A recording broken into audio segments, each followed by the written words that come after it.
mau dibilang high net worth individual, high, tinggi, net worth, kekayaan individual, kekayaan yang tinggi, itu syaratnya adalah $1 juta. Oke, jadi kalau misalnya belum sampai $1 juta, kalian belum kaya. Jadi, kaya itu ada di tahapannya. Ini adalah tangga uang. Yang pertama adalah working class. Working class itu di bawah 145 juta, which is $10.000. 145 juta. Ini adalah kelas pekerja. Middle class itu 145 sampai 1,45 M. Upper middle class itu 1,45 miliar sampai 14,5 miliar. Ini dengan kursnya adalah $1 sampai dengan 14.500. Ini masih yang lama ya. High net worth individual itu 14,5 miliar sampai 435 miliar. Ultra high net worth individual, ini yang ultra rich, itu lebih besar dari 435 miliar. Jadi ini tangga yang harus kalian lakukan untuk kaya. Targetnya sini, 14,5 miliar sampai 435 miliar. Dan faktanya,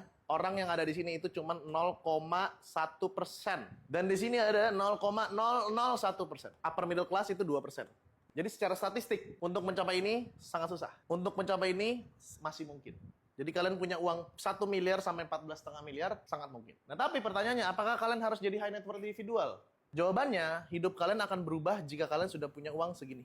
Kalian tidak akan pusing lagi yang namanya makan bayar berapa. Makan sejuta, bebas. Dan lain-lain. Jadi ini adalah kaya. Semua yang gue tulis di sini guys, ini hanyalah permainan. Permainan uang. Layaknya sebuah permainan, permainan itu bisa dimenangkan. Mau tahu nggak gimana cara menangkan uangnya? Mau tahu? Suaranya mana? Mau tahu nggak? Mau ya? Oke. Game of money. Di sini dia suka main game? Mobile Legend ada? Mobile Legend? Yang main Mobile Legend kan ada peraturan tuh. Lord muncul di menit keberapa. Ada MM, ada ini, ada itu, ada ini, ada itu kan. Sama seperti gini. Rule-nya ada. Nah kita sekarang ngomongin tentang money dulu. Apa itu uang? Alat apa? Alat tukar. Alat tukar untuk apa? Apapun. Oke. Bedanya uang sama kekayaan apa? Uang itu ya only uang kertas. Kekayaan ini adalah aset. Tugas kalian bukan cuman cari uang banyak, tapi tugas kalian adalah punya aset yang banyak. Ada dua kategori, aset yang ngasih uang terus-menerus dan aset yang namanya multiplying atau menggandakan dengan sendirinya. Jadi yang kalian harus dapetin adalah aset pertama. Tapi untuk aset itu butuh uang. Betul?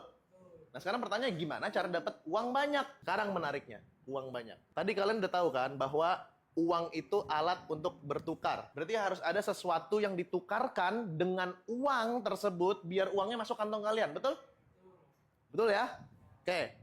Berarti harus ada uang ditukar dengan something. Berarti pertanyaannya, something ini apa? Yang bisa bikin orang mau ngasih duitnya ke kita, betul? Karena kalau misalnya tidak punya something, kalian ambil duit orang lain, artinya mencuri. Ini yang jadi menarik. Kenapa kita harus jualan something? Atau something yang kita punya untuk tukar uang? Karena kita butuh uang untuk membeli aset. Untuk kalian dapetin uang, kalian harus tukar yang namanya manfaat. Bukan value ya. Value itu banyak hal-hal yang ngawang. Ini namanya adalah utility, kegunaan. Utility atau kegunaan ditukarkan dengan uang. Nah, ada namanya triangle of utility. Ini penting. Ini please ajarkan turun-temurun biar saya dapat pahala jariah ya. Triangle of utility. Hal-hal yang kalian bisa tukarkan di dunia ini dengan uang. Yang pertama adalah waktu. Yang kedua adalah jasa. Yang ketiga adalah produk. Tambah satu lagi. Yang keempat adalah informasi. Dan yang kelima adalah tukar uang dengan uang. Ini menarik. Kalian harus pelajarin karena ini penting banget. Kalau kita menukar sesuatu yang kita miliki lebih ke bawah nih ya, kayak waktu. Itu makin ke bawah itu kita capek fisik. Tapi semakin ke atas, capek otak. Memang menghasilkan uang banyak tuh capek guys. Makanya nggak banyak yang ngasilin uang banyak. Karena orang nggak mau capek. Waktu ini simpelnya adalah kerja. Kayak dulu waktu gue kerja di consulting. Masuk jam 9, pulang jam 5. Lu menukar waktu dengan uang. Problem di sini adalah waktu tidak akan pernah kembali lagi. Jika harus menukar waktu dengan uang, pastikan dibayar sangat mahal. Kenapa? Karena waktu tidak akan kembali lagi. Karena organ kita tidak akan pernah muda lagi. Karena muda cuma sekali, betul? Muda cuma sekali. Lalu jasa. Bedanya gini guys, kalau jasa ini kita masih tuker waktu. Tapi waktu kita, ini kayak freelance, itu dijual semuanya buat kita. Contoh ya, perbedaan antara jual waktu sama jual jasa ini penting. Misalnya kalian tukang urut gitu ya. Pertanyaannya, lebih banyak kan yang dapat duit si yang punya refleksi atau kita sebagai tukang pijet? Betul.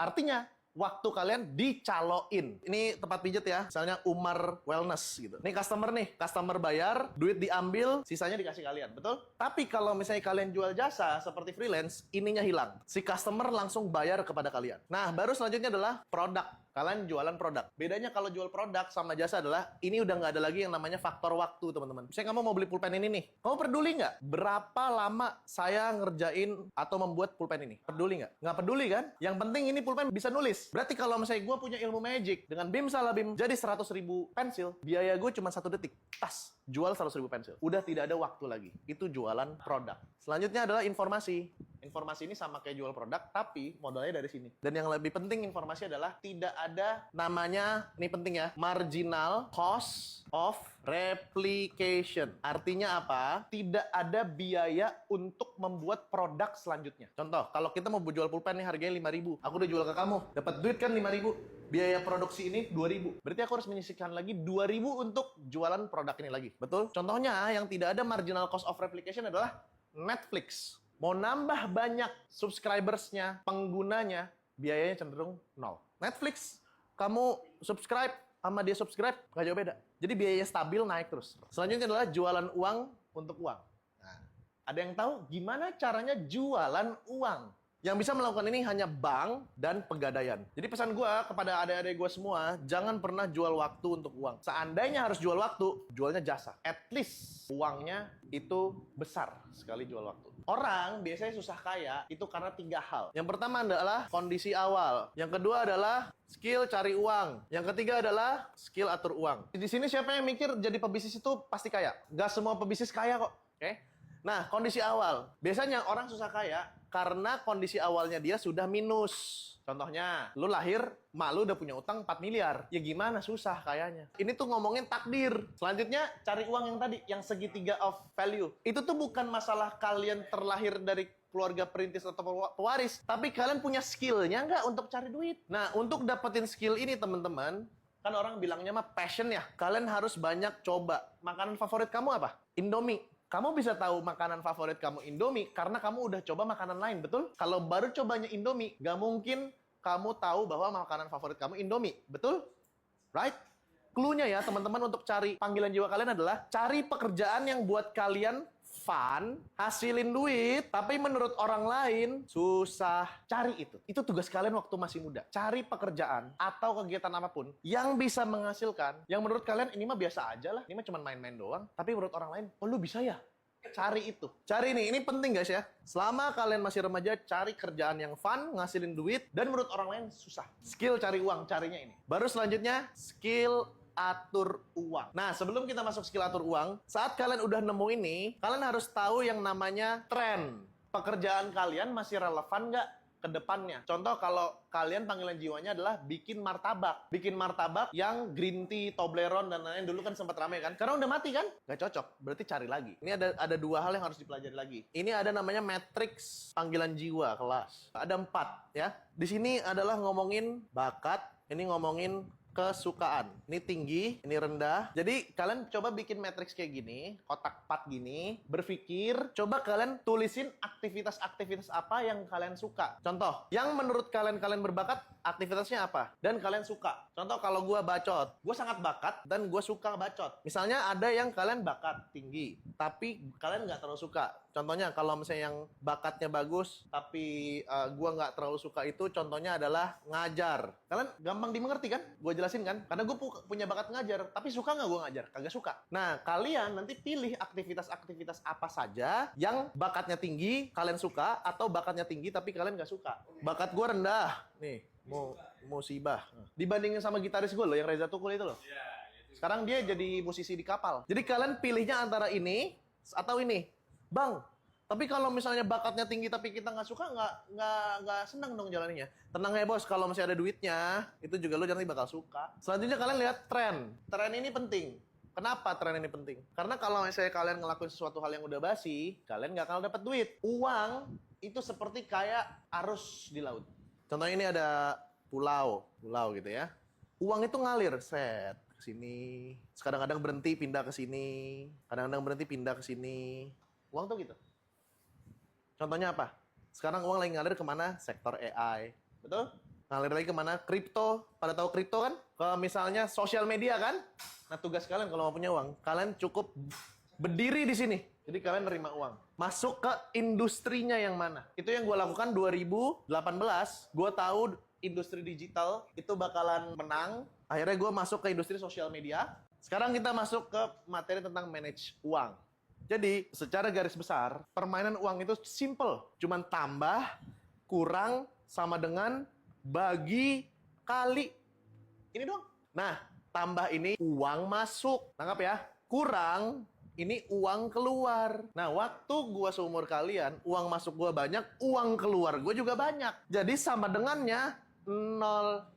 Jadi, pertama kali yang harus kalian lakukan setelah kalian dapat uang adalah plus minus sama dengannya itu harus di atas 0. Kalau kalian minus, apalagi pinjol, itu kalian menyalahi aturan uang. Nah, setelah kalian udah punya lebih dari 0, baru kalian bagi. Baginya buat apa? Baginya ada 2 kalau gua prinsipnya. Ada 3, sorry. Baginya itu pertama untuk pertahanan. Yang kedua adalah penghasilan. Yang ketiga untuk perlipat gandakan. Pertahanan maksudnya apa? Pertahanan itu uang-uang yang kalian dapatkan, itu kalian harus simpan. Saran gua, belikan emas. Yes, aset. Jadi uang yang kalian dapetin itu jangan cuman uang cash doang, jangan. Itu harus segera dibelanjakan untuk sesuatu hal yang buat pertahanan, untuk simpenan. Biar apa? Biar tidak kemakan yang namanya inflasi. Kenapa? Zaman aku dulu ya, warteg berapa sih dulu Butati? 12.000 dapat es teh manis udah ya? Sekarang 12.000 nggak dapat es teh manis ya? 20.000 sama es teh manis kan? Dulu dapat 12.000, ceban masih bisa enak makannya. Sekarang ini karena inflasi. Kenapa inflasi? Karena uang dicetak terus. Nggak usah dipusingin dulu. Yang penting lu tuker sesuatu hal yang tidak kemakan zaman, which is emas. Udah dijamin di Ali Imron. Kalau gue pertahanan di emas. Yang kedua penghasilan. Penghasilan ini maksudnya gimana? Kalian kan punya uang. Uangnya itu dibelikan sebuah aset yang bisa ngasilin plus lagi ke kalian. Contoh, kalian beli properti, disewain, kalian dapetin setiap bulan uang lagi, uang lagi, uang lagi, uang lagi. Dan yang terakhir adalah perlipat gandaan. Lu beli aset yang dalam setahun bisa naik 30%, 20%. Bitcoin. Karena di tahun 2022, gue beli Bitcoin. Di tahun 2024, untung gue adalah 500%. Tanpa ngapa-ngapain. Pakai prinsip orang terkaya di Babilonia. Prinsipnya gini, setiap 10 koin yang dihasilkan, simpan 1 koin dalam sebuah dompet untuk uangnya itu berternak. Di sini siapa yang pernah nabung? Tabungannya masih ada? Kenapa nggak ada? Karena dibeliin barang. Itu salah. Jadi gini guys prinsipnya. Kalau kalian nabung itu harus ada 2 guys. Nabung buat beli barang BM, barang mau yang dimauin, buat beli barang, sama nabung untuk berternak uang kalian. Kalau misalnya uang yang ditabung di tabungan ternak, itu tujuan kalian adalah untuk investment. Kalau yang barang, ya udah lu kumpulin sampai di barangnya 0 lagi nggak apa-apa. Tapi ini tidak boleh hilang. Investasi nih, untung. Misalnya untungnya dari $100 jadi $200, let's say gitu ya. $200 kan berarti untung $100 kan? $100 modal awal harus balik lagi ke sini, bahkan selisihnya yang ada $100 ini, $50-nya masukin sini. Jadi uang kalian itu selalu bertambah untuk kalian modal investasi. Kaya itu apa?